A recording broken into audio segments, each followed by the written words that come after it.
Hello साथियों, कैसे हो? आशा करता हूँ अच्छे होंगे। मेरा नाम है अनिल, आप देखना शुरू कर चुके हो अड्डा 24/7। आज के सेशन हम समझेंगे सिंपल इंटरेस्ट के बारे में। सिंपल इंटरेस्ट के जो कॉन्सेप्ट हैं उनके बारे में समझेंगे। तो सबसे पहले एजेंडा आपको बता देता हूँ। सबसे पहले हम कुछ कॉन्सेप्ट डेवलप करेंगे। सिंपल इंटरेस्ट होता क्या है, क्यों हम इसे साधारण ब्याज बोलते हैं, इस पर ब्याज कैसे लगता है, ब्याज क्या होता है, सिंपल इंटरेस्ट क्या होता है, चक्रवृद्धि ब्याज क्या होता है, इन सभी के बारे में डिटेल में डिस्कशन करेंगे। इसके बाद से सिंपल इंटरेस्ट के कुछ क्वेश्चन है, कुछ MCQ बेस्ड क्वेश्चन है, कुछ प्रीवियस ईयर क्वेश्चन है, उन सभी के बारे में अच्छे से डीप डाइव होने की कोशिश करेंगे।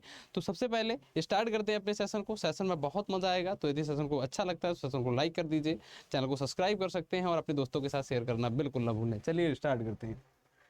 सबसे पहले किसी ने क्या खूब कहा है कि जीत लो हर लम्हा, जीत लो हर लम्हा, बीत जाने से पहले यदि लौट कर यादें कभी नहीं आती हैं, क्योंकि वक्त भी लौट कर नहीं आता है। तो चलिए स्टार्ट करते हैं कि जीत लो हर लम्हा के साथ। तो आपका टाइम बहुत ज़्यादा इम्पोर्टेंट है, टाइम बहुत ज़्यादा इम्पोर्टेंट है। जब भी आप कोई काम करें तो यदि टाइम का बाउंडेशन है तो आप टाइम को उस हिसाब से यूटिलाइज करें, क्योंकि टाइम कभी दोबारा वापस नहीं आता है। इसीलिए वो लाइन इस टाइप से लिखी गई थी।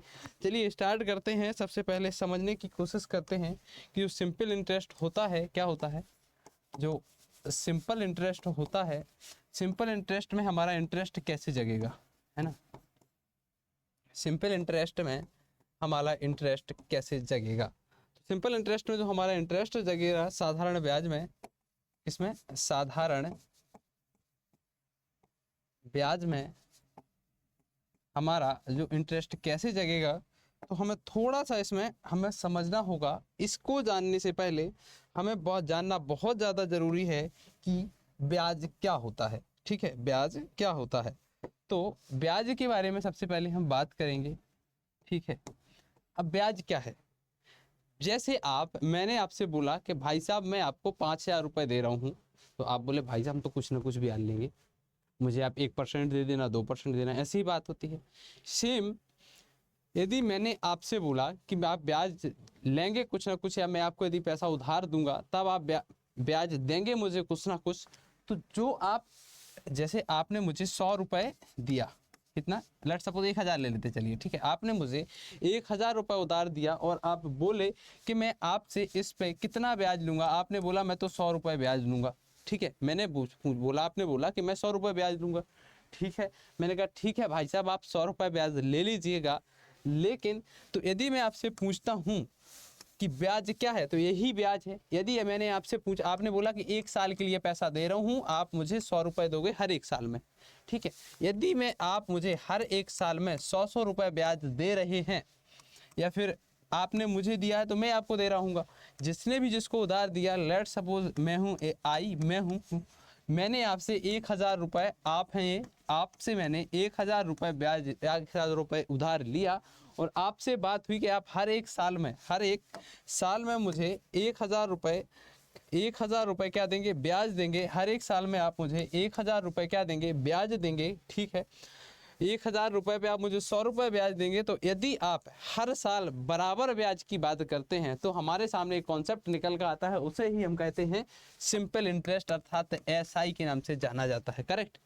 तो हमें थोड़ा सा क्लियर हुआ होगा। यदि हम बराबर हर एक साल में बराबर ब्याज की बात करते हो सिंपल इंटरेस्ट आता है। यदि मैंने बोला भाई साहब देखो, अब इसको थोड़े दूसरे प्रोस्पेक्टिव से सोचते हैं। ठीक है, मैंने बोला कि भाई साहब आप क्या करो कि आप जो ब्याज दे रहे हो, ठीक है, या हम SI की बात पे आ गए। अब एक और चर्चा हो गई हमारी, क्या हो गई कि एक मैंने क्या किया, आपने फिर से मुझे एक दूसरे दिन उधार दिया, क्योंकि मैं बार बार उधारी वाला आदमी हूँ, पैसे मेरे पास रहते नहीं हैं। मैंने आपसे फिर से 1,000 रुपये एक दिन उधार ले लिए। अब आपका हुआ मन खराब, आपने बोला कि मैं आपको 1,000, तो मैं हूँ आई हूँ मैं, ठीक है, आपने बोला कि यदि आप मेरे से एक साल के लिए, क्या 1 वर्ष के लिए आप मुझसे पैसा लोगे और मैं आपसे 100 रुपये ब्याज लूँगा, क्या लूँगा, 100 रुपये ब्याज लूँगा। ठीक है, ठीक है, मैंने कहा ठीक है भाई साहब आप ले लीजिए। लेकिन आपका हुआ मन खराब, आपने बोला कि 1 साल के बाद मेरा जो 1,000 था वो तो ठीक था, साथ में 100 रुपये मेरा ब्याज हुआ, तो अगली साल मेरे पास जो पैसा हो जाएगा वो क्या मैं कह सकता हूँ 1,100 रुपये हो जाएगा। ठीक है, 1,100 रुपये हो जाएगा। तो आपने फिर बोला कि मैं अब जो दूसरी, यदि आप मेरा 2 साल तक पैसा वापस नहीं करते हो, 2 वर्ष तक, तब भी आपको बराबर पैसा देना पड़ेगा। और आपने बोला कि मैं इसका तो 10, जो मैंने 100 रुपये ले रहा हूँ ठीक है, लेकिन इसका भी मैं कुछ ना कुछ आपसे ब्याज लूँगा, ठीक है। फिर मैंने पूछा कुछ तो भाई साहब हिसाब होता होगा ना, कैसे आप ब्याज लेंगे। तब यहाँ पे हमारा गेम प्ले होता है काहे का, परसेंटेज का। इसीलिए ब्याज पे परसेंटेज ऑफ रेट की बात करी जाती है। तो हमें थोड़ा सा और आइडिया लगा, फिर मैंने सोचा कि अब तो मुझे परसेंटेज निकालना पड़ेगा कि आपने मुझसे पिछले साल यदि 1000 रुपये लिए थे, उसके आपने मुझे दिए कितने, 100 रुपये ब्याज ले रहे थे, तो मुझे पता होना चाहिए कि आपने मुझे किस रेट पे अर्थात किस दर पे मुझसे ब्याज ले रहे थे। तो मैंने निकाला 100 रुपये में ब्याज ले रहा था, कितने पे ले रहा था, 1000 पे ले रहा था। तो मुझे पता चला कि आप मुझसे जो ब्याज ले रहे थे रेट ऑफ परसेंटेज 10% के रेट से अर्थात दर से आप मुझसे ब्याज लेने की कोशिश कर रहे थे। तो मैंने सोचा अब मुझे पता चला है कि आपने पिछले बार मुझसे 10% लिया है, तो मैं 1000 का 10% तो 100 रुपये आपको दूंगा, और इसका जो आप ब्याज लेंगे इसका भी मैं आपको 10% अर्थात 10% दूंगा। तो इसका भी आपको ब्याज देना पड़ सकता है। जो ब्याज आपका होगा कितना होगा, तो आपने मुझे पता चलेगा कि 10% पे बात चल रही है, तभी मैंने क्या सोचा, इसका भी ब्याज कैलकुलेट कर लिया आसानी से।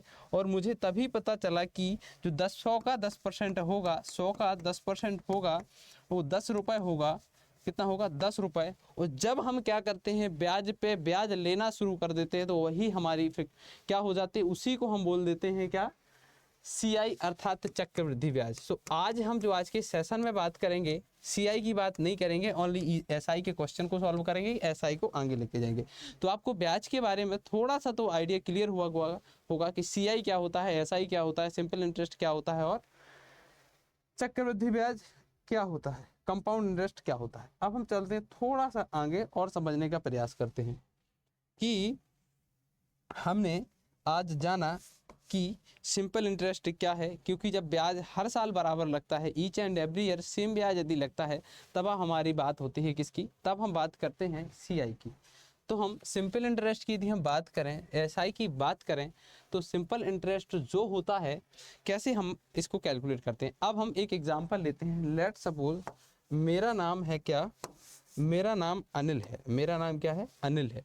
तो मैंने पूछा कि अनिल, अनिल, मैं आपको 2000 रुपये, कितना, 2000 रुपये क्या करता हूँ, ब्याज पे देता हूँ। क्या देता हूँ, ब्याज पे देता हूँ, ठीक है, मैंने दे दिए, ठीक। मैंने बोला इसे हम क्या बोलेंगे, जो ब्याज पे दिया गया पैसा है, इसी को हम किसके नाम से जानते हैं, तो मूलधन के नाम से जानते हैं। किसके नाम से, मूलधन के नाम से हम जानते हैं, ठीक है। फिर मैंने बोला कि मैं भाई साहब कुछ ना कुछ ब्याज लूंगा, और ब्याज की दर भी मैं आपको बताऊंगा। तो दर मैंने 10% दिया, इसे मैं क्या बोलूँगा, दर या रेट के नाम से जानूंगा, दर या रेट के नाम से जानूंगा, ठीक है, दर या रेट के नाम से इसको मैं जानूंगा, ठीक है, रेट के नाम से जानूंगा, रेट, या फिर हम इसे कहेंगे R के नाम से जानते हैं। मूलधन को हम प्रिंसिपल कहते हैं और इसे हम P से डिनोट करते हैं, ठीक है। फिर आपने बोला कि आप बताओ आप कितने दिनों के लिए पैसा लेना मुझसे चाहते हो। तो मैंने बोला कि भाई साहब आप ऐसा करो, मुझे पैसा जो दे दो उधार, पैसा उधारी दे दो, आप मुझे दे दो 1 साल 2 साल के लिए, लेट सपोज मैंने बोल दिया 2 वर्ष के लिए, ठीक है। इसको हम क्या बोला देते हैं, ये टाइम हो गया। तो इसी के संबंध में एक कॉन्सेप्ट निकल के आता है, जिसकी हम बात करते हैं सिंपल इंटरेस्ट की, जिसे हम कहते हैं साधारण ब्याज। साधारण ब्याज के लिए एक कॉन्सेप्ट निकल के आता है। कैसे निकल के आता है कॉन्सेप्ट, देखो मैंने बोला कि हर साल बराबर पैसा देना पड़ेगा, ठीक है। तो 2 साल में 10% और 10% लगा के कुल मिलाकर कितना हो जाएगा, 10% 1 साल में लगा और 10% 1 साल में लगा, अर्थात 20% मुझे कितना देना पड़ेगा, आपको ब्याज देना पड़ेगा 2 साल के बाद में। किसका 20% देना पड़ेगा, जो मैंने मूलधन आपको दिया है इसी का 20% देना पड़ेगा। तो मूलधन का यदि मैं 20% निकाल लेता हूँ, तो मुझे जितना पैसा उधार लिया था ये भी देना पड़ेगा, ये 100% था, ठीक है। और जो मैंने आपको दिया, आपसे ब्याज लूंगा, वो कुल मिलाकर कितना हो जाएगा, 120%। क्या हो जाएगा, 120%, क्योंकि 100 में जब आप 20 जोड़ोगे तो 120 ही होता है। इससे मुझे पता चल जाता है कि जो हमारा ब्याज होगा 2000 पे लगाया गया ब्याज 2000 का 120% की यदि हम बात करते हैं, 2000 पे 120% की यदि हम बात करते हैं तो हमें कुछ चीज़ें यहाँ पे पता चलती हैं। क्या पता चलती हैं कि हम कैसे इसको और इजी तरीके से समझ सकते थे। ठीक है, चलिए अब थोड़ा सा और इसमें आगे समझने की कोशिश करते हैं। ठीक है, ठीक है। अब हम क्या करते हैं, इसमें दो नई चीज़ें समझने का प्रयास करते हैं, जिसमें हम जानेंगे, क्या जानेंगे कि हमने 120% किसका निकालना पड़ेगा, मूलधन का निकालना पड़ेगा। ठीक है, तो 2000 रुपए का यदि मैं 120% निकालता हूँ तो मेरे सामने आ जाएगा, यदि मैं इसकी कैलकुलेशन सही तरीके से करता हूँ तो 12 का गुना 2 में करोगे तो 24 हो जाएगा। क्या हो जाएगा, 24 हो जाएगा। 2 जीरो के बाद 2 जीरो आ जाएंगे। इसका मतलब मुझे आपको जो मिश्र धन देना पड़ेगा, मूलधन की बात से क्या होता है, मिश्र धन इसको हम बोलते हैं। यदि हम बात करें किसमें, मिश्र धन के नाम से हम इसको जानते हैं। जब हम कुल धन की बात करते हैं, जिसमें क्या चीज़ें आती हैं कि जो आपका प्रिंसिपल है कुल, बाद में आपने जो इंटरेस्ट लिया, इसी को हम मिश्र धन या फिर इसी को हम गणित की इंग्लिश में बोला जाता है अमाउंट के नाम से जानते हैं। तो क्या आपको चीज़ें समझ आई? जब आप मूलधन में, मूलधन आपका 2000 रुपये था, ब्याज आपका कितना मिला दिया, अर्थात 400 रुपये आपको दिया गया, तब हमको पता चला कि जो हमने यहाँ पे क्या चीज़ें करी थी। जब हमने दो चीज़ें यहाँ पे देखी, मूलधन और ब्याज, तब हमें पता चला कि हमने इसको हमने बोला ब्याज, क्या बोला, ब्याज बोला। और हमने जो हमें 2000 रुपये थे, यह हमारा मूलधन था, मूलधन था। तो हमें पता चल गया, इसी को हम प्रिंसिपल के नाम से जानते हैं, और जो ब्याज था इसी को हम इंटरेस्ट के नाम से जानते हैं। इसी के बाद से एक कॉन्सेप्ट निकल के आता है। क्या कॉन्सेप्ट निकल के आता है, जो कॉन्सेप्ट निकल के आता है हमारे पास, वहाँ से हमें दो चार चीज़ें और सीखने की ज़रूरत है। आप समझ गए मूलधन क्या होता है, ठीक है, दर क्या होती है, रेट ऑफ इंटरेस्ट क्या होता है, आप समझ गए। देखो, सबसे पहले रेट ऑफ इंटरेस्ट को समझने से पहले लेट सपोज मैं R% की बात करता हूँ। यदि आप परसेंटेज आपका क्लियर है तो R/100 इसका मतलब होता है, याद ध्यान रखिए। ठीक है, अभी हम चलते हैं सिंपल इंटरेस्ट के एक फॉर्मूला जो बताया गया, हम पहले से पढ़ते आए हैं, उसी से कुछ नई चीज़ें जानने की कोशिश करेंगे।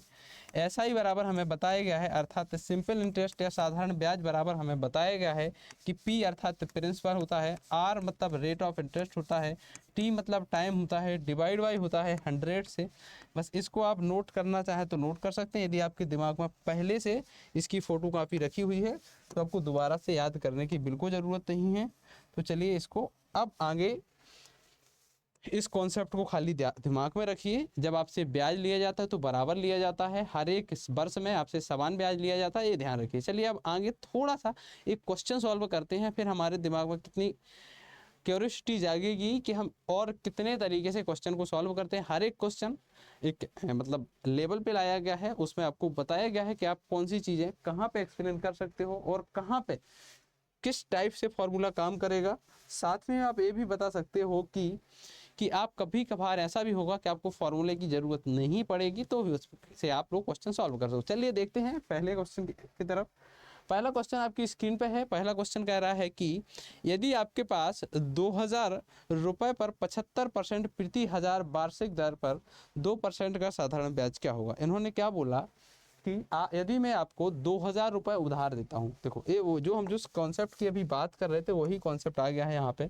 इन्होंने हमसे बोला कि हम आपको 2000 रुपये उधार देंगे, ठीक है, 2000 रुपये, ठीक है। हमने कहा ठीक है भाई साहब, आप दे दो हमें 2000 रुपये उधार। लेकिन आपने बोला कि हमारी है एक कंडीशन। क्या कंडीशन है कि आपको जो भी करना पड़ेगा प्रति 1000 रुपये पे, कितने, प्रति 1000 रुपये पे कितना देना पड़ेगा। 2000 में कितने 1000 होते हैं, 1000 होते हैं, ठीक है। 1000 प्लस 1000 मिलके 2000 बनता है, ठीक है।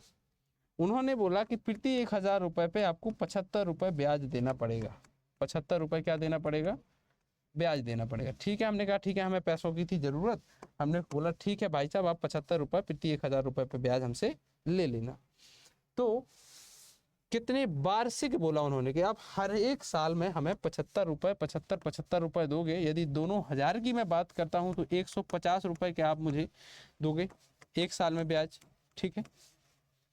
लेकिन मुझे तो 2 साल के लिए पैसा चाहिए, तो क्या मुझे दूसरे साल भी 150 रुपये ब्याज देना पड़ेगा? देना पड़ेगा क्या? तो यदि मैं बात करता हूँ टोटल, यदि मैं बात करता हूँ कि कुल मुझे ब्याज कितना देना पड़ेगा, कुल मुझे जो ब्याज देना पड़ेगा 150 प्लस 150 अर्थात 150 प्लस 150 अर्थात हमें 300 रुपये का ब्याज देना पड़ेगा। यदि हमारे ऑप्शन में 300 मिल जाता है तो क्या हमें ज़्यादा लॉजिक लगाने की ज़रूरत है? बिल्कुल नहीं है। तो 300 will be the correct answer, 300 will be the correct answer. चलिए आगे बढ़ते हैं अगले क्वेश्चन की तरफ। एक और क्वेश्चन दिया है कि आपको 99,000 रुपये की राशि, 99,000 रुपये की राशि पर क्या करना है? 12.5% अर्थात 12 सही 1/2 वार्षिक ब्याज दर से 9 महीने के लिए आपको साधारण ब्याज कितना होगा? आपसे यहाँ पे थोड़ा सा आपको लॉजिकल सोचने की ज़रूरत है, क्योंकि यहाँ पे बात करी जा रही है 9 मंथ की बात करी जा रही है। ठीक है, यदि 9 मंथ की बात करी जा रही है तो हमें पता होना चाहिए कि एक साल में, वो एक वर्ष में क्या होता है? एक वर्ष में होता है 12 महीने में डिवाइड किया गया है, 12 मंथ में डिवाइड किया गया है। ठीक है, 12 मंथ में डिवाइड किया गया है। ठीक है, यदि हम बात करते हैं एक वर्ष को 12 महीने में डिवाइड किया, कैसे डिवाइड किया गया है? हमें इन्होंने बोला है कि 9 मंथ के लिए ही हमें काम करवाना है। ठीक है, अब हमारा यहाँ एक तो यहाँ पे फॉर्मूला आता है। ठीक है, हम फॉर्मूले से ठीक है चले जाएंगे, कोई प्रॉब्लम नहीं है, फॉर्मूले से भी जा सकते हैं। ठीक है, इसको आपको थोड़ा आइडिया लग गया होगा कि ये कितना होता है। ठीक है, तो आपको पता चल गया होगा कि कितना होता है। चलिए अब हम इसको अपने जो हमने अभी पढ़ा था फॉर्मूला, वो फॉर्मूला के बिहाफ पे कैसे हम इसको सॉल्व कर सकते हैं। ठीक है, फॉर्मूला के बिहाफ पे हम कैसे सॉल्व कर सकते हैं। तो आपको बोला गया है कि 99,000 रुपये की राशि पर, ठीक है, हमें निकालना है ब्याज। अब ऐसा ही बराबर हम एक बार लिखेंगे, क्या लिखेंगे? ऐसा ही बराबर।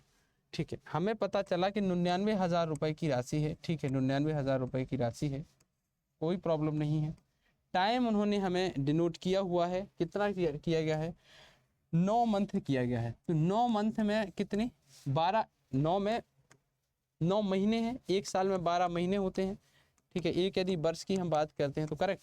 तो हमें पता चला कि जो 9 डिवाइड बाई 12 होगा। क्यों होगा 12? क्योंकि 9 महीने हमें चाहिए, 12 में से देखो, यदि एक साल चाहिए होता है हमें, और एक वर्ष की यदि बात करते हैं सीधे सीधे, तो एक वर्ष में क्या होता है? 12/12 होता है, कि 12 महीने हैं, 12 महीने दोनों कट कर एक लिख देते हैं यहाँ पे, एक वर्ष सीधा सीधा लिखते हैं। लेकिन यहाँ पे हमें 9 महीने स्पेशली इसीलिए लिखना पड़ रहा है क्योंकि मंथ की बात करी गई है। इसके बाद से हमें देखना होगा कि हमें रेट ऑफ इंटरेस्ट क्या दिया गया है। तो 12 सही 1/2, या तो आप 12 सही 1/2 को 12 सही 1/2 को परसेंटेज, इसको जो परसेंटेज दिया गया है इसको आप तोड़ के सही बटा इसका ब्रेक करोगे तो 25/2 आपके सामने आएगा। कितना आएगा? 25/2 आपके सामने देखने को मिलेगा। तो आपको फिर थोड़ा सा यहाँ पे और क्यूरियोसिटी जागी होगी कि हम इसको अब गुना 100 करते हैं, गुना 100 करते हैं। अब हम एक बार काटा पीटी मचाते हैं। ठीक है, फिर इसके बाद से हम देखते हैं कि हम 2 से किसी को काट सकते हैं क्या? बिल्कुल नहीं काट पा रहे, 3 से काट सकते हैं, लेकिन 3 का गुना किस में करेंगे? 3 का गुना 3 में करेंगे, यहाँ 3 का गुना 4 में हो जाएगा। ठीक है, इसमें से क्या करेंगे हम? देखो इसको हम क्या हम लिख सकते हैं, 99 गुना 99 अर्थात 99 का गुना 10 में कर सकते हैं क्या? बिल्कुल कर सकते हैं। तो 2 से एक बार 5 आ जाएगा यहाँ पे। ठीक है, अब हमारे पास सभी वैल्यू जितनी कट पा रही थी हमने काटनी है, जो बचा हुआ है उनको अलग और लिख लेते हैं। तो 3 का गुना 5 में करेंगे तो 15 हो जाएगा, 15 का गुना 5 में करेंगे तो 75 हो जाएगा। 99 गुना 75 आप करोगे तो आपके सामने क्या निकल कर आ जाएगा? जब आप आगे थोड़ा सा और बढ़ोगे, नीचे 4 बचेगा, तो आपको एक बार इसमें क्या करना पड़ेगा? 75 गुना 99 करोगे, या आप एक बार यूनिट डिजिट से भी जा सकते हो यदि ऑप्शन अलग है। ऑप्शन तो सब बराबर है तो हमें पूरा ही सॉल्व करना पड़ेगा। तो 9 का गुना जब आप 75 में करोगे तो 9 का 45 होगा। ठीक है, 45 के हासिल 4 आएंगे आपके पास। हासिल 4 आने के बाद से आपका क्या होगा? हासिल जब 4 आएगा तो आप क्या करोगे? इसको आपके पास फिर करोगे आप 63 में आप 4 ऐड करोगे, 63 में आप 4 ऐड करोगे तो आपके पास 67 दिखेगा। गुना करोगे 67, 5 आ जाएगा यहाँ पे, 67 5 आ जाएगा। ठीक है, 5 7 6 आ जाएगा। आप बस ऐड कर लोगे आराम से। यहाँ पे आपका 5 का 5 बचेगा, यहाँ पे आप 12 लिख दोगे। 12 के बाद से आप 7 6 13 होता है, एक 14 हो जाएगा, 14 में से यहाँ पे 7 आ जाएगा। तो 7 4 2 5 करके आपका कुछ दिखेगा यहाँ पे, ठीक है, 7 4 2 5 करके यहाँ पे कुछ दिखेगा। लेकिन आपको इसको 4 से क्या करना है, डिवाइड भी करना पड़ेगा। आपको क्या है, 4 से इसको डिवाइड भी करना पड़ेगा। तो जब आप डिवाइड करोगे तो यहाँ पे आपने ध्यान दिया होगा एक वैल्यू में भी बच गई थी, 3 से आपने काटा था 4 बच गया था। यहाँ पे आपके पास 25 था, क्या था, यहाँ पे भी 5 था स्पेशली, क्योंकि हमने 25 का नहीं 5 का गुना किया था, तो 25 की वैल्यू थी यहाँ पे। तो आप जब आप यहाँ पे ऐसा करोगे तो एक बार और आपको इससे 7 4 क्या है 7 6 7 5 आपके पास है 7 4 2 5 74 25 है आपके पास। 74 25 को आप गुणा करोगे किससे, 5 के साथ, डिवाइड करोगे 4 से, तो आपके पास कुछ आएगा आंसर। कैसा आएगा, देखो आप इसको निकाल लो एक बार। लेट सपोज आपने किया कि 4 का 4 करोगे, फिर आपके पास 1 और 2 का 4.25 कर दोगे, ठीक है, तो 7 का कुछ ना कुछ मल्टीपल आएगा, ठीक है। तो जब 25% आप और निकालोगे इसका, तो आपका आंसर जो पहुंच जाएगा, आपका आंसर एक बार चलो कर ही लेते हैं इसको, ठीक है। आप इसको एक बार करके आसानी से आप इसमें इस वाले आंसर पे पहुंच जाओगे, ठीक है। अब मैंने कैसे बोला आपसे कैसे पहुंच जाओगे, चलिए मैं आपको एक बार बताता हूँ। क्योंकि लास्ट में 2 2 5 आएगा, करेक्ट, यहाँ पे है 1 1 1, क्योंकि लास्ट में जब आप 2 5 का गुना करोगे तो हमें मोस्ट प्रोबेबली यहीं से आ जाएगा। तो इसके थ्रू हमें पता लग गया कि हम ऐसे निकाल सकते थे इसको। चलिए आगे बढ़ते हैं, इसका कैलकुलेशन एक बार बाद में ध्यान देते हैं, ठीक है। एक क्वेश्चन और आपकी स्क्रीन पे है, आपको बताना है कि किसी धनराशि पर 8% की वार्षिक ब्याज दर पर 5 वर्ष में प्राप्त होने वाला साधारण ब्याज कितना है। 3040 है, कितना है 3040 हो, तो वह धनराशि क्या होगी। एक धनराशि 8% की वार्षिक ब्याज पर 5 वर्ष में प्राप्त होने वाला साधारण ब्याज। देखो यहाँ पे थोड़ा सा और दूसरा कॉन्सेप्ट लगेगा, क्योंकि हमें पता है कि ब्याज है जो ब्याज है हर साल बराबर लगता है, each and every year same ब्याज हमसे लिया जाता है। तो हमें क्या कह सकते हैं, 8 गुना 5 करोगे आप, क्योंकि 5 साल तक 8% का रेट है, तो क्या मैं कह सकता हूँ मुझे जो ब्याज लग रहा होगा 40% ब्याज लग रहा होगा। और मैंने बताया था कि मूलधन क्या होता है 100% की बात करते हैं, लेकिन यहाँ पे ब्याज की बात करी जा रही है, ब्याज की बात करी जा रही है। तो 40% की वैल्यू हमें जो दी गई है वो हमें दी गई है 3040 अर्थात 3040। यदि हम बात करें 3040 की, तो 3040 ये क्या है 40% की वैल्यू हमें चाहिए। 100% की वैल्यू, यदि हमें 100% की वैल्यू निकालना है तो 340 डिवाइड बाई 40, ठीक है, गुणा 100 हम कर सकते हैं क्या, यहाँ पे जब हम इसको यहाँ पे लेके आएंगे, इसके गुना में 1 करेंगे, इसका गुना जब 1 से 100 गुना करेंगे तो हमारे पास 100% आ जाएगा।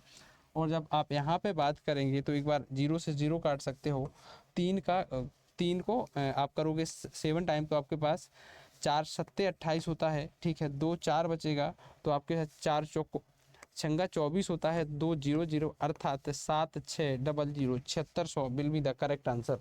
7600 will be the correct answer. यह है आपकी थोड़ी सा, आपको हर एक क्वेश्चन के साथ आपको अप्रोच चेंज करनी होगी, हर एक क्वेश्चन के साथ आपको समझना होगा उसके हल करने के तरीके को।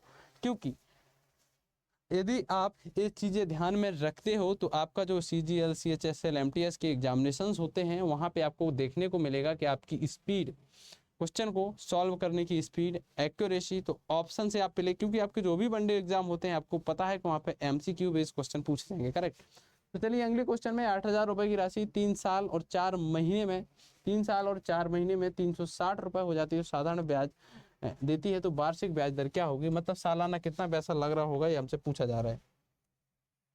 यदि हमें ऐसे क्वेश्चन को से डील आउट करना है तो हमें थोड़ा सा ध्यान देना पड़ेगा, किस पे हमें ध्यान देना पड़ेगा, हमसे पूछा दिया क्या है, हमें दिया है जो राशि है कितनी दी गई है, मूलधन अर्थात P बराबर यदि हम मान लेते हैं, ठीक है। जब आप इसको बार बार कॉन्सेप्ट को हल करेंगे, ठीक है, तो आपको क्या नहीं करना पड़ेगा, बार बार लिखना नहीं पड़ेगा, ठीक है। आपको 3 साल 4 महीने की बात करते हैं, तो 3 साल टाइम की यहाँ पे बात करें तो 3 साल अर्थात कितना होगा, 3 में एक साल में कितने 12 महीने होते हैं, तो 3 गुना 12 प्लस कितने 4 महीने, मतलब हम कह सकते हैं 12 3 36 40 महीने की बात करी जा रही है, 40 मंथ की बात करी जा रही है। हमें बोला गया है कि 360 रुपये साधारण ब्याज देती है, ठीक है। अब हम वही फॉर्मूला फॉलो करेंगे, SI बराबर PRT बटे 100 की बात करते हैं। 360 एस पी कितना दिया गया, अर्थात प्रिंसिपल 1800 दिया गया है, ठीक है। आर रेट ऑफ इंटरेस्ट कितना दिया है हमें प्राप्त करना है, तो रेट ऑफ इंटरेस्ट को मैं आर ही मान लेता हूँ। टी मुझे 40 दिया गया है, मैंने बताया था कि महीने के केस में हम 12 बटे में लिखेंगे, साथ में 100 को भी नहीं भूलेंगे लिखना। तो 0 से 0 कट जाएगा एक बार, 12 से आप काटोगे तो 6 से एक बार काट के देखते हैं, 6 का गुना 2 बार करोगे और 6 3 18 हो जाएगा। जब आप 2 से काटोगे तो यहाँ पे 20 बच जाएगा, ठीक है। यहाँ से 0 भी काट सकते थे आप, ठीक है। 2 को आप 36 से एक बार काटोगे, जब 2 यहाँ पे आएगा तो बटे में 2 हो जाएगा, ठीक है। तो यहाँ पे जब बटे में 2 हो जाएगा तो आपके सामने जो आएगा यहाँ पे आ जाएगा 18, और 3 से आप काटोगे 18 को, जब ये भी यहीं पे आ जाएगा तो 18 को, तो 6 आपके सामने क्या बचेगा, 6 आपके सामने बचेगा। और जो हमारा रेट ऑफ परसेंट है आर की वैल्यू 6, यहीं से हम डिसाइड कर लेंगे।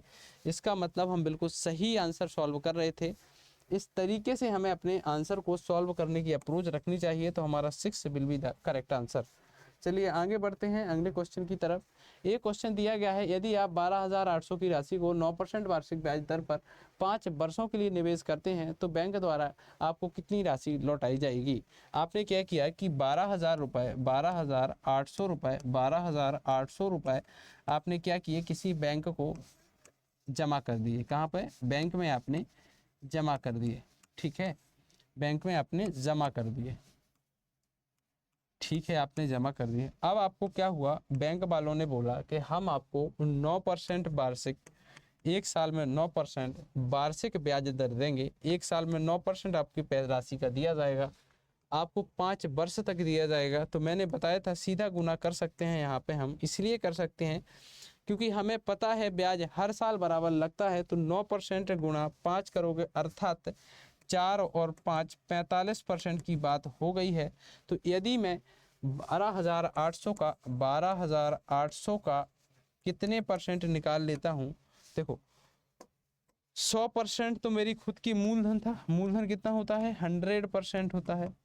यदि मैं 100% में प्लस कर देता हूँ किसको, 45 को, तो मेरे पास जो निकल के आ जाता है 145% निकल कर आ जाता है, ठीक है। 145% निकल कर आ जाता है। यदि मैं 128 का 145% निकाल लेता हूँ तो क्या मेरा लौटाई गई राशि यही होगी, बिल्कुल होगी, क्योंकि यही हमें पता करना था कि कुल राशि कितनी मिलेगी। 128 का 145% मुझे मिलेगा। तो क्या मैं सीधा यहाँ से, यदि मुझे ऑप्शन अलग अलग दिख रहे हैं तो मैं क्या यहाँ पे अपना वही वाला फॉर्मूला लगा सकता हूँ, यूनिट डिजिट का कॉन्सेप्ट। 8 का गुना 5 में करेंगे 40, 0 बिल्कुल नहीं लगा सकता हूँ, एक बार मुझे गुना ही करना पड़ेगा। तो एक बार देखिए गुना कर लेते हैं इसका। 128 का गुना हमें करना है, 128 का गुणा करना है, किस में करना है, 145 में करना है। तो 5 का गुना 8 में करेंगे 40 आएगा, हाथ लगाएंगे 4। आप 5 का गुना 2 में करोगे 10 4 14 हो जाएगा। 5 का गुना आप एक हाथ से लाएगा, आप 5 का गुना 1 में करोगे आपके सामने 6 हो जाएगा। अर्थात हमें दूसरा बार भी करना पड़ेगा सेम गुना। तो आपको करेंगे 32 आएगा, 32 का आप कितना लिखोगे, 2 लिखोगे, 3 आ जाएगा, और आप करोगे फिर इसके बाद से 8 3 11 हो जाएगा, 1 लिखोगे, 4 और 1 5 हो जाएगा, फिर से एक बार गुना करना पड़ेगा। तो इसके बाद से 8 2 1 आ जाएगा। तो हमें यहाँ से पता लग रहा है कि एक तो 6 आएगा, एक 0 आएगा, क्या आएगा एक, या तो यहाँ पे उत्तर में हम क्या लिखेंगे 0 लिखेंगे, 6 लिखेंगे, ठीक है। तो 60 यदि किसी ऑप्शन में मुझे दिख रहा है, लास्ट में 2 में दिख रहा है, तो फिर भी मुझे एक बार करना पड़ेगा, लेकिन होगा 18 वाला आंसर, ठीक है। क्योंकि यहाँ से मुझे पता चल रहा है कि यहाँ पे 60 दिख रहा है। यहाँ पे यदि मैं बात करता हूँ तो मुझे जो दिख रहा है, यहाँ पे आप 15 की बात करते होंगे, यहाँ पे हम बात करेंगे जो 8 की बात करेंगे, 1 की बात करें तो 15 15 815 18 560 will be the correct answer. 18 560 हमारे ऑप्शन में भी है। तो हम क्या इसको बिल्कुल सही उत्तर मान सकते हैं, बिल्कुल इसका मतलब option number A will be the correct answer. चलिए आगे बढ़ते हैं। हमें थोड़ा सा समझ में आया है कि जो हमारे क्वेश्चन है, तो क्या आप इन क्वेश्चन को सॉल्व कर पा रहे हो। यदि आपको कहीं भी इसमें डाउट आ रहा है तो एक बार मुझे कमेंट करके बताइए, ठीक है। चलिए आगे बढ़ते हैं, थोड़ी सी एक बार और इनको समझने का प्रयास करते हैं, ठीक है। अगला क्वेश्चन आपकी स्क्रीन पे मुझे दिख रहा है, जिसमें बोला जा रहा है कि लता ने एक बैंक में 35,000 रुपये की राशि 11% की वार्षिक साधारण ब्याज पर जमा की। कितनी? 11% वार्षिक साधारण ब्याज पर जमा की। एक वर्ष के बाद उसे कितना ब्याज मिलेगा? देखो, एक वर्ष निकालना है, इसका मतलब एक वर्ष में बराबर ब्याज निकलेगा। तो क्या मैं 35,000 का एक बार में सीधा ही 11% निकाल लूंगा, तो क्या मेरा यही आंसर होगा? क्या आप सोच पा रहे हो इस तरीके से, है ना? तो आप ऐसा ऐसा करोगे, इसके बाद से 0 से 0 काट दोगे, इसके बाद से आपके पास क्या आएगा? 0 आएगा। 11 का गुना आपको पता है किसी भी संख्या में करते हैं तो पहली संख्या ज्यों की त्यों लिखते हैं, आगे वाली भी ज्यों की त्यों लिखते हैं, तो इन दोनों का एडिशन कर देते हैं। तो 3850 will be the correct answer. 3850 will be the correct answer. क्या 3850 will be the correct answer? तो क्या मेरे ऑप्शन में मैच कर जाता है? तो मैं बिल्कुल सही उत्तर लगा के और आगे जल्दी से बढ़ जाऊंगा। अगला क्वेश्चन आपकी स्क्रीन पे है इसी क्रम में। तो आपको बताना है कि गौरव संदीप ने 14% प्रतिवर्ष साधारण ब्याज की दर पर, आप गौरव संदीप से 14% वार्षिक साधारण ब्याज की दर से कितने रुपए? 1500 रुपए। कितने रुपए? 1500 रुपए क्या करते हैं भाई साहब? 1500 रुपए उधार लेता है। उधारी का, दोस्ती में उधारी का खेल शुरू हो गया है। तो उधार लेता है। एक वर्ष के बाद गौरव को ऋण चुकाने के लिए संदीप को कितनी राशि चुकानी पड़ेगी? तो ये भी one of the easy question था। हमें सीधा एक बार में 1500 का 14% यदि हम निकाल लेते हैं तो हमारे पास 0 से 0 कट जाएगा। तो 14 का गुणा जब आप 5 में करोगे, 14 का गुणा 14 पंचे 70 होता है, 0 आएगा। आपके पास 7 हासिल बचेगी। आप 14 का गुणा 1 में करोगे तो 14 21 आ जाएगा।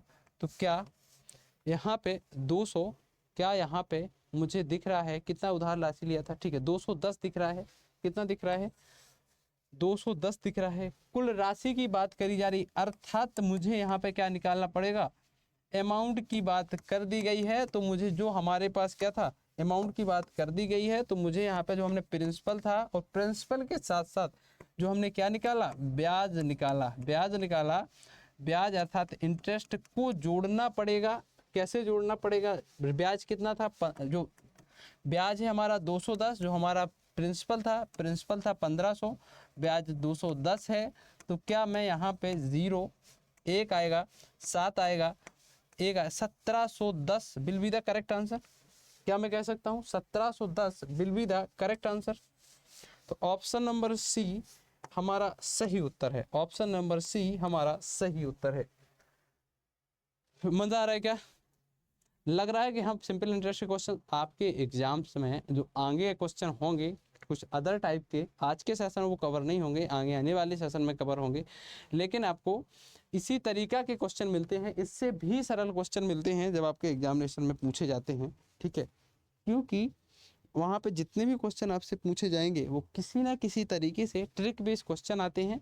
तो आपको उन्हें समझने में, उन्हें हल करने में आसानी होती है।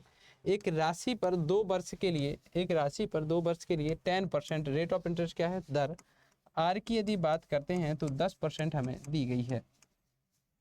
कितना दिया गया है? साधारण ब्याज 1000 रुपये दर से साधारण ब्याज 1000 रुपये दो दिया गया है। तो क्या करना पड़ेगा हमें? 1000 रुपये जो साधारण ब्याज 2 साल में प्राप्त होता है, तो हमें इन वर्षों के बाद कितनी राशि प्राप्त होगी? उन्होंने बोला है कि एक राशि पर 2 वर्ष के लिए प्रति वर्ष 10% की दर से साधारण ब्याज 1000 रुपये है। ठीक है, तो इन 2 वर्षों के बाद कितनी राशि होगी? देखो, अब आपको पता करना है कि जो साधारण ब्याज है, साधारण ब्याज क्या है? 1000 रुपये है। ठीक है, प्रिंसिपल का हमें कोई आइडिया नहीं है। ठीक है, प्रिंसिपल का हमें कोई आइडिया नहीं, लेकिन उन्होंने हमें रेट ऑफ परसेंट कितना है? 10% दिया गया है। ठीक है, 10% प्रति वर्ष की दर से। ठीक है, प्रति वर्ष की दर से साधारण ब्याज 1000 रुपये है। तो 2 वर्षों के बाद राशि कितनी होगी? देखो, सबसे पहले हमें पता करना होगा कि हमारे पास आज हमने कितनी राशि दी थी। तो प्रिंसिपल निकालना पड़ेगा, ये कितना है? प्रति वर्ष की दर से। ठीक है, कि जो हमारा प्रिंसिपल होगा वो कितना होगा? प्रिंसिपल हमारा वास्तव में कितना होगा? 10,000 रुपये था प्रिंसिपल। ठीक है, प्रिंसिपल 10,000 रुपये था हमारा जो प्रिंसिपल था। उन्होंने हमसे क्या पूछा है? जो हमसे उन्होंने 2 वर्ष के लिए प्रति वर्ष, 2 वर्ष के लिए प्रति वर्ष, अच्छा 2 वर्ष के लिए दिया गया है, ठीक है, 2 वर्ष के लिए दिया गया है। तो हमारा जो प्रिंसिपल था 5,000 रुपये था, कितना था 5,000 रुपये था प्रिंसिपल, कितना था प्रिंसिपल 5,000 रुपये हमारा प्रिंसिपल था। P बराबर 5,000 रुपये हो गया, ठीक है। क्यों हो गया P बराबर, क्योंकि 1 साल नहीं 2 साल की बात करी जा रही थी यहाँ पे, ठीक है। तो 2 साल की बात करी जा रही थी, तो हमें पता चलेगा कि प्रिंसिपल 5,000 रुपये है। उन्होंने बोला है रेट ऑफ परसेंट 10% है, तो 2 वर्ष में 10% प्लस 10% कितना हो जाएगा। यदि हम 2 वर्ष की बात करते हैं, 2 ईयर की बात करते हैं यदि हम, तो हमारे पास जो हो जाएगा, हमारे पास हो जाएगा कितना 20% हो जाएगा। यदि हम 5,000 का 120% निकाल लेते हैं, 120% निकाल लेते हैं, तो हमारे पास जो उत्तर आता है तो 12 पंचे 60, अर्थात 6,000 हमारा उत्तर आ सकता है क्या। यदि हमें ऑप्शन में 6,000 मिल जाता है तो हम बिल्कुल option number B will be the correct answer. Option number B will be the correct answer. चलिए आगे बढ़ते हैं अगले क्वेश्चन की तरफ। एक क्वेश्चन आपको और दिया गया है, इजी क्वेश्चन है। रमेश ने क्या किया कि जो 15,600 को 10% वार्षिक साधारण ब्याज की दर से सावधि खाते में जमा किया, ये वह प्रत्येक 2 वर्ष के बाद ब्याज से होने वाली आय को मूलधन में जोड़ देता है, उसे चौथे वर्ष के अंत में कितना रुपए प्राप्त होगा। ठीक है, इसके बाद यदि और क्वेश्चन है क्या अगले, अच्छा एक क्वेश्चन है और बस, ठीक है। तो यहाँ पे दिया गया है कि रमेश क्या करता है 15,600, ठीक है। रमेश ने क्या है, मूलधन है रमेश का, ठीक है। रमेश का जो प्रिंसिपल है 15,600 की अभी हम बात करेंगे। पहले 15,600 10% वार्षिक, ठीक है, 10% वार्षिक लिख लेते हैं, 10% रेट ऑफ इंटरेस्ट है, ठीक है। उन्होंने बोला सावधि खाते में जमा करता है। सावधि खाते मतलब क्या होता है, सिंपल फिक्स डिपॉजिट करता है, एफडी की बात कर रहे हैं, ठीक है। सावधि खाते में जमा करता है, वह प्रत्येक 2 वर्ष के बाद ब्याज से होने वाली आय को मूलधन में जोड़ देता है। उन्होंने क्या किया कि जितना भी 2 वर्ष का सिंपल एसआई था, ठीक है, जो भी हमारा एसआई था 2 वर्ष के बाद 10% कितना हो जाएगा 20%, 10% कितना हो जाएगा 20% हो जाएगा।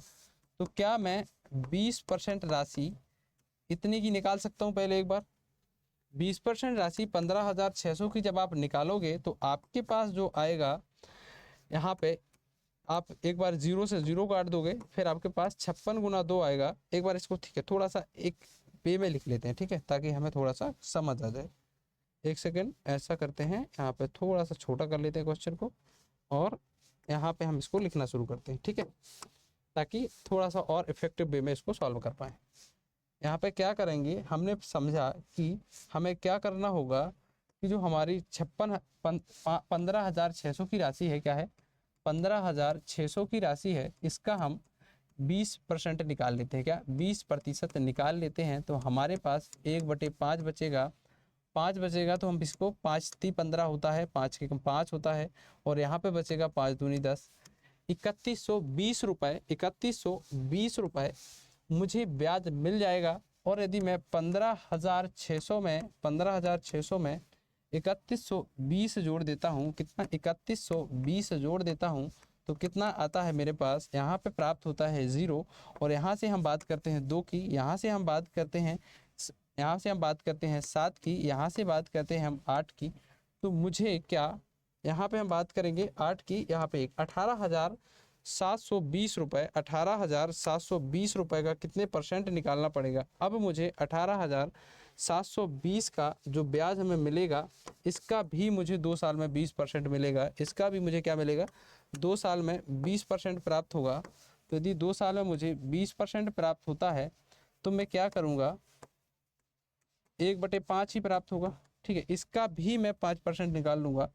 5% जब मैं इसका निकालूंगा तो मुझे दिख रहा है क्या, मैं यहाँ पे यूनिट डिजिट के कॉन्सेप्ट से भी प्ले कर सकता हूँ कि लास्ट में मेरे पास 4 बचेगा यहाँ पे, ठीक है, यहाँ पे मुझे 4 बचेगा, और पहले वाले में 4 था, तो यहाँ पे यदि 4 आता है, ठीक है, मुझे पूरा ही करना पड़ेगा क्योंकि 2 ऑप्शन में 4 है, ठीक है, 2 ऑप्शन में क्या है 4 दिख गया है मुझे, 2 ऑप्शन ऐसे हैं जिसके अंत में 4 है।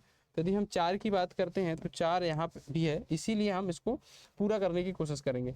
तो 5 का गुना 5 × 3 = 15 हो जाएगा, ठीक है। 5 × 3 = 15 के बाद से आप क्या करोगे 5 की 15 के बाद से आप एक और यहाँ पे 3 बचेगा, 7 बचेगा, 5 का 7 35 हो जाएगा, 2 और 2 बचेगा, 5 चौको 20 और 25 5 चौको 20 फिर से हो जाएगा। तो अब आपको पता चल गया कि मुझे दोनों वर्ष में ब्याज मिलेगा, वो मिलेगा 3 7 4 4। आपको दूसरा वाला जो ब्याज हमारा निकला था 21 31 6 दो 31 20 निकला था, तो 6 यहाँ पे आ जाएगा, 8 यहाँ पे आ जाएगा आपका 6 6 8 6 4 करके यहाँ पे ए हमारा आंसर हो जाएगा। 6 8 6 4 करके आंसर हो जाएगा। तो आज की क्लास तो यहीं पे रखते हैं। B will be the correct answer. ठीक है, आपके पास ए वाला एक क्वेश्चन दिया गया है जो थोड़ा सा आपको लग सकता है कि होमवर्क वाला क्वेश्चन है, HW है। आपको इसको आप इसका आंसर करके आप कमेंट बॉक्स में बताएंगे। आशा करता हूँ क्लास में बहुत मज़ा आया होगा, आपने कुछ नया सीखा होगा, कुछ कॉन्सेप्ट क्लियर हुए होंगे, साथ में आपको पता लगा होगा कि जो हमारे हर एक क्वेश्चन को सॉल्व करने की अप्रोच कैसी होनी चाहिए। हर एक क्वेश्चन को पता हो सकता है कि हमारा क्वेश्चन कभी कभार क्या कैलकुलेटिव हो जाए, तो हमें अपने कैलकुलेशन का भी ध्यान रखना होता है। कभी कभार ये भी हो सकता है कि हमारा हर एक क्वेश्चन सरल ना हो, कुछ क्वेश्चन कठिन भी हो सकते हैं। ऐसा नहीं होता है कि हर एक क्वेश्चन सरल एग्जामिनेशन में पूछा जाएगा, यदि सरल आ जाएगा सब कर जाएंगे, और कंपटीशन इतना हाई है कि सबको वही प्रॉब्लम है। तो चलिए, थैंक यू सो मच। आशा करता हूँ कि बहुत मज़ा आएगा हो आपकी क्लास में, कुछ नया सीखने की कोशिश रही है, कुछ नया सिखाने की कोशिश रही है। तो मिलते हैं किसी नए सेशन में नए अंदाज के साथ। और यदि आपको क्लास अच्छी लगी हो तो चैनल को सब्सक्राइब कर सकते हो, वीडियो को लाइक कर सकते हो, और कमेंट बॉक्स में उस होमवर्क का क्वेश्चन का आंसर देना मत भूलिएगा। ठीक है, अड्डा 24/7 के जो एप्लीकेशन है उसको डाउनलोड कर सकते हो। आपको वहाँ पे आपको क्या मिल जाएगा, वहाँ पे आपको PDF मिल जाएगी। क्या मिल जाएगी? PDF मिल जाएगी। और कुछ एक्स्ट्रा क्वेश्चन इसी PDF में ऐड कर कर डाल दूंगा। तो आपके जो भी अपकमिंग एग्जाम है, यदि आप बात करें SSC में सेगमेंट है, CGL, MTS है ना, CHSL और अदर एग्जाम जहाँ पे मैथमेटिक्स पूछा जाता है। दूसरा सेगमेंट हमारे पास आता है रेलवे का। ठीक है, रेलवेज का, रेलवे की यदि हम बात करें NTPC आने वाला एग्जाम है। ग्रुप डी का अभी हाल ही में ग्रुप डी का देखिए नोटिफिकेशन की चर्चा चल रही है। प्रॉपर नोटिफिकेशन जस्ट अभी आई, जो RRB के द्वारा जानकारी दी गई है। तो आपसे रिक्वेस्ट करो थोड़ा सा वेट करिए, आपका पढ़ाई अपनी कंटिन्यूसली रखिए, क्लास डेली लीजिए। जैसे ही नया अच्छा एप्लीकेशन आएंगी डेफिनेटली हमारे साइट से आपको इन्फॉर्म किया जाएगा। तो थैंक यू सो मच, मिलते हैं किसी नई वीडियो में नए सेशन के साथ। जय हिंद।